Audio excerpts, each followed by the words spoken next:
The New York Knicks are one of the most famous teams in the NBA. Their home, the Madison Square Garden Arena, or MSG, is considered the Mecca of basketball, the world's famous arena, not just in the NBA, but also around the world. Every stellar performance in Madison Square Garden by NBA superstars are considered historical. And now let's go down the list. We first have LeBron in his early Cavalier years scoring 52 points. And then we go down to MJ scoring 55 points, also considered the double nickel game. Then we have Kobe scoring 61 points. And then we have Steph Curry scoring 54 points on 11 three-pointers. And then we have Curry again breaking the three-point record by having made the most threes in all-time NBA history. Even LeBron gave Curry his flowers that night by tweeting out this: "Just landed in Dallas to see Steph Curry break the record to make it even doper. He did it in the Garden. Wow, congrats, brother. Incredible. Fire emojis." However, the Garden has been unable to attract big names in recent years. Despite many efforts, they also miss out on top free agents. What could have been the main reason why superstars don't want to sign with the Knicks? LeBron James, Damian Lillard, Kawhi Leonard, these are just notable superstars who were thought to sign with the Knicks. And I think the most anticipated superstars to join the Knicks are both KD and Kyrie. The Knicks have already made some big moves to prepare for the signings of these two superstars. They traded Kristaps Porzingis, who was the face of the New York Knicks at the time, to open up their cap space.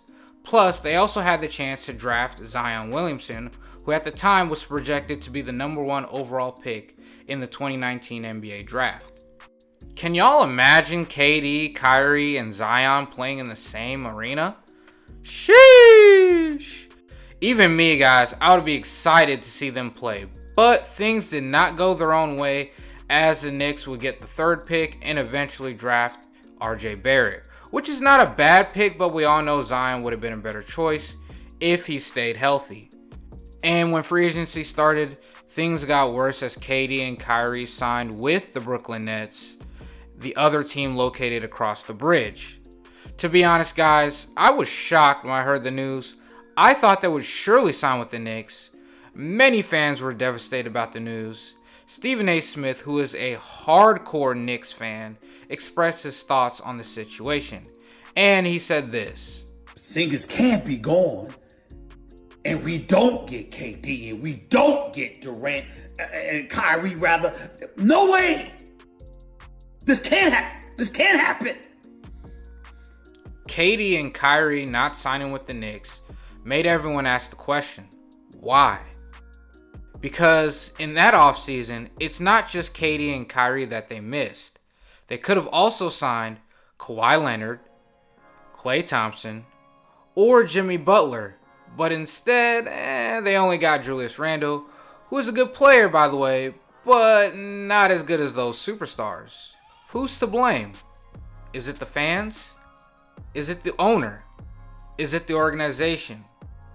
One possible reason is the owner of the Knicks, James Dolan. Many fans would say that James Dolan is one of the worst owners in the NBA. It's only one person's fault, and it's you freak Dolan. Stubbornness, no interest in winning, stinginess. These are just some of the traits that are being thrown at Dolan. His ego, where he treats the Knicks like a precious diamond ring to show off to his friends. Because of this, it's not only players who don't want to play for the Knicks, there are also coaches, upper management, and even general managers that don't want to associate with this organization. Charles Oakley once played for the Knicks and recently revealed in his book the reason why LeBron James wouldn't sign with the Knicks. Apparently, Dolan did something that rubbed Charles Oakley and LeBron James the wrong way. It went down like this: "I walked back to LeBron and said, 'This mother Dolan wouldn't shake my hand.'" Oakley continued.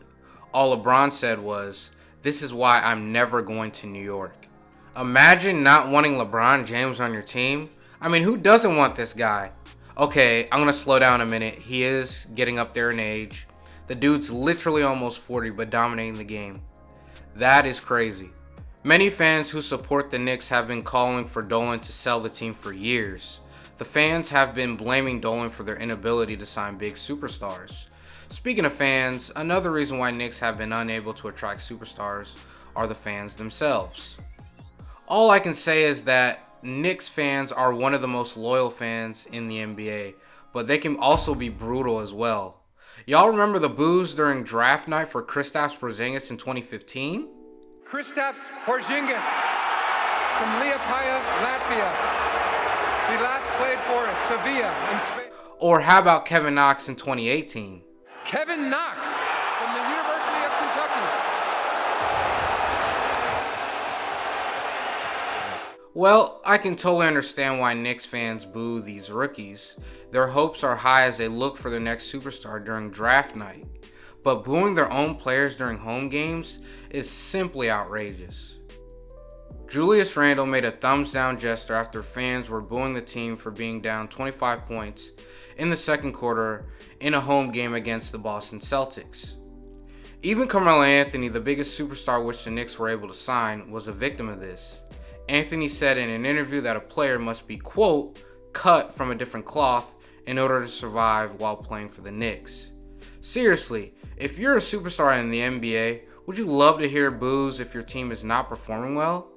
I mean, it's expected that you will perform well as a superstar, but every player has their off nights, and this is where the fans do their part. But to hear boos instead of cheers?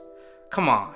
And also guys, let's not forget about the media, because when you play for the Knicks, you are under a huge microscope. Remember when I said about superstars having off nights? Well, not only you're going to hear it from the fans, but you're also going to hear it from the media. Like I mentioned earlier in the video, Stephen A. Smith is a huge Knicks fan. And if you play bad, not only you're going to hear it from all the other media outlets, but especially you're going to hear it from him. He has a history of slandering players that play bad under the New York lights. As a superstar, you have to understand New York is a huge market, so you can't hide behind the headlines. It's not like Houston, it's not like New Orleans, it's not like Oklahoma City, and it's definitely not like Seattle. But we can also agree that being a superstar comes with those types of responsibilities, taking all the praise and also taking all the criticism as well. To be honest, we can't really blame these superstars, and Gilbert Arenas couldn't agree more when he said that the Knicks' biggest rivals are their fans. We can't really label Knicks fans as terrible because the goal in each organization is to ultimately win a championship. It's up to the organization to make moves and decisions that will help them reach the goal in the long run. You guys got to remember, the NBA is a business and the players are the product. If you have a fan base that is booing your own franchise, then there's something wrong with your product and you need to make changes. That goes with anything with customer service. And for almost 50 years, the Knicks have been not really satisfying their customers. Going back to KD, everyone was anticipating for him to wear a Knicks jersey. That could have been the biggest game changer for the Knicks organization. What if KD signed with the Knicks along with Kyrie? Would KD attract more superstars to join him? Would it be able to win a championship for the Knicks? There are a lot of what ifs, which is not actually new in KD's career. And I think most of y'all would agree that the biggest what if is if he never left OKC. I actually made a video about it, guys, and I know y'all are interested to look back. You can click the video here, and I'll see you there.